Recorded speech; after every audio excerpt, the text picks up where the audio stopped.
buscamos realmente ter unha universidade na que dentro de 10 anos nos gustaría ou estaríamos orgullosos de levar as nosas fillas e os nosos fillos, non? Unha universidade que sexa, que marque nos realmente no tanto no estudantado como no persoal que traballamos nela, pois ese espírito de pertenza que agora mesmo temos un pouco perdido e queremos realmente que sea unha universidade de fronteira, que sea unha universidade aberta á internacionalización e que estemos postos no mundo.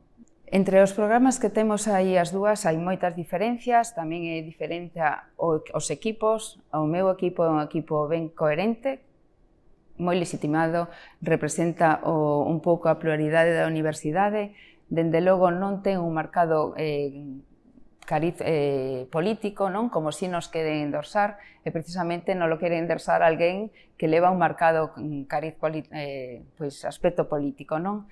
Leva, como ben sabemos, a volta detrás dela está ex-reitores, que eu non os teño. Nos nacemos das necesidades da universidade, consciente da universidade e para facer universidade, que non é a mesma situación.